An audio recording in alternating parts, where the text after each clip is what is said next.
Good evening and welcome to the news at 10. His Majesty King Abdullah and Macedonian President Georgi Ivanov discussed bilateral ties and current regional developments at Al Husseiniya Palace.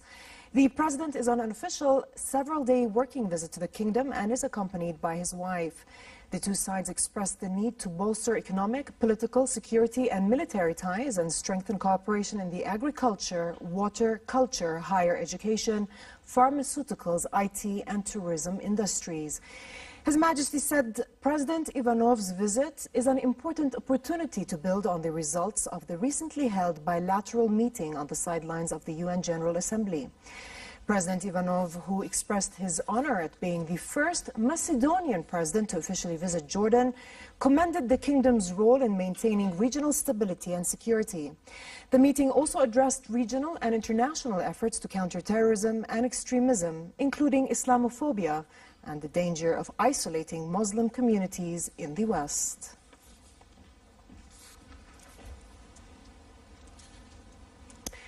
The lower house has finally endorsed the income tax draft law for the year 2018. Prime Minister Omar Razaz described the law as a step forward to devising a new economic approach that focuses on growth rather than fiscal policy. Parliament approved the ceiling of tax exemptions for individuals at 10,000 dinars for 2019, in addition to 1,000 dinars in exemptions applicable upon the delivery of receipts and invoices. The law also set the household ceiling of tax exemptions at 20,000 dinars for 2019, in addition to 2,000 dinars in exemptions.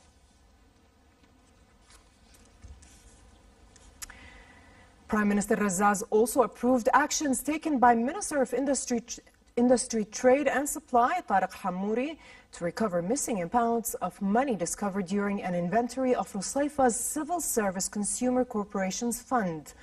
Razaz also approved the ministry's actions to correct other irregularities in affiliate institutions of the ministry. This is part of the government's measures to rectify violations laid out in the 2017 Audit Bureau report of government entities' multiple financial irregularities and violations. The Senate's Legal Committee passed a bill amending the 2018 illicit gains law as passed by the lower house. The mandating reasons of the draft law aim to promote values of integrity and transparency, expand the scope of individuals covered by the provisions of the draft law, and improve the Financial Disclosure Department's efficiency so it can meet its goals. In Iraq, a car bomb blast killed at least 5 people and wounded 16 others in the northern city of Tikrit. Police sources said the blast set nearly a dozen vehicles on fire, while security forces closed most of the city streets and deployed just in case of any other such attack. There was no immediate claim of responsibility for the explosion in Tikrit, which hasn't seen a similar attack since last year's defeat of Daesh in the country. Over to Yemen, where tensions are escalating among Yemeni government loyalists and Houthi rebels in the Red Sea port city of Hodeidah. The two warring sides exchanged sporadic attacks using mortar shells after a 2-day lull aimed at receiving humanitarian aid and paving the way for new peace negotiations in Sweden. Due to fighting, humanitarian programs have been scaled back in Hodeidah, which is a crucial gateway for aid efforts. On Friday, the UN humanitarian chief, Mark Lowcock, warned that Yemen suffers the worst food insecurity in the world, and the ongoing conflict is worsening circumstances for a humanitarian response.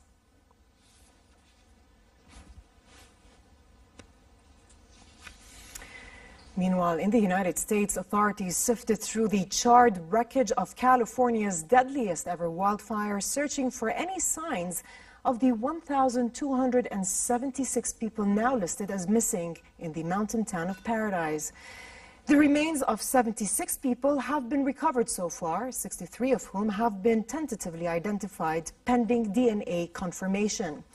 60% of the blaze was contained by early today, with the forecast rain for the area this week being welcomed in the hope of helping douse the blazes, but also raising fears of the risk of floods and mudslides, which would further add to the misery of the 46,000 people who are under evacuation orders.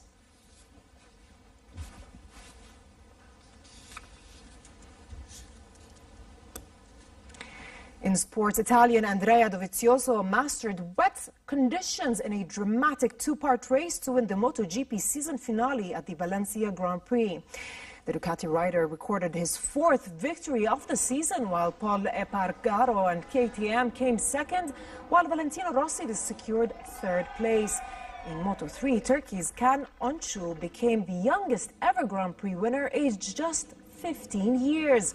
Championship winner Jorge Martin was second, just over 4 seconds behind, while Britain's John McPhee took third. In Moto2, Portugal's Miguel Oliveira took his third win of the season, finishing an impressive 13 seconds ahead of Spaniard Iker Licuna, while Alex Marquez crashed from a leading position to finish third.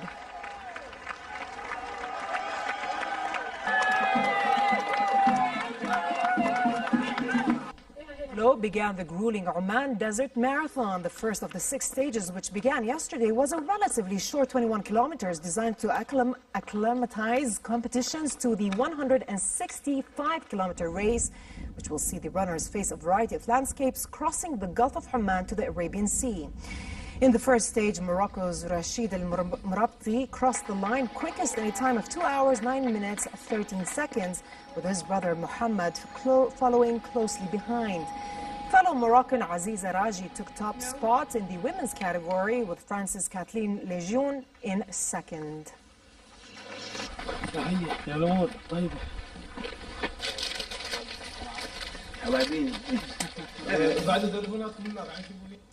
And finally, the weather outlook. It will be cold across the kingdom tonight, while tomorrow temperatures remain around their seasonal normal. Unstable weather conditions will affect the eastern Badia region, with expected thunder showers. Tomorrow's forecast temperatures in Amman, highs of 21 degrees and lows of 11, while Aqaba's highs reach 30 degrees and drop down to 17 at night. That's all for tonight. I'm Dana Absham. Thanks for watching and have a good night.